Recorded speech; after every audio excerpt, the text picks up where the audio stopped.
I was very much a doubting Thomas. I didn't think there was much place for religion. We would do Passover Seders as an extended family, but we also celebrated Christmas. What turned me on to being interested in religion was a class I took in school. Religion that had seemed pretty staid and sterile and dusty all of a sudden attained a real life, and I got a sense of why people were so energized by it. And at Divinity School, I found that I was learning about religion from textbooks, from great scholars, but that I still was left with a deep hunger for religion as it's lived from people's own experiences. I was deciding to take a road trip to go talk to people around the country about it. Well, I described the trip as a pilgrimage because I was on a quest. Part of the itinerary was just seeing where the road led me. In fact, one of the amazing parts of that process was just how many serendipitous moments I had just by following one path instead of another.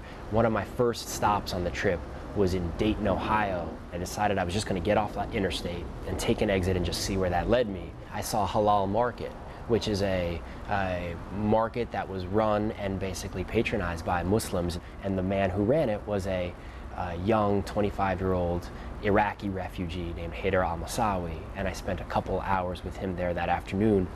I learned a lot of things at the Halal Market. One is the extent to which all of these Muslims from around the world, whether they were from Egypt, Indonesia, Pakistan, or Iraq, were developing a life here in America, and they were not sacrificing or forfeiting any of their Muslim heritage or traditions.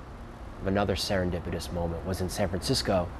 I stopped into a Pentecostal church. The pastor's name was Johnny Lay, and Johnny and I started talking, and he introduced me to his wife. Johnny was a black Pentecostal preacher, and his wife, Ellen, was a white agnostic. So they had been living together for 35 years, married, and obviously had gone through a lot of conversations about this process, but they had managed to create a relationship that transcended the religious divides they had.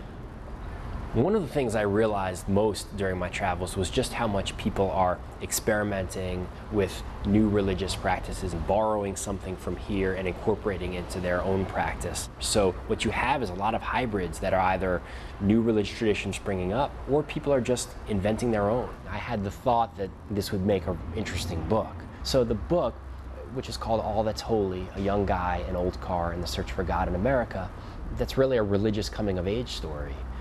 Told through a lot of the voices of the people I met.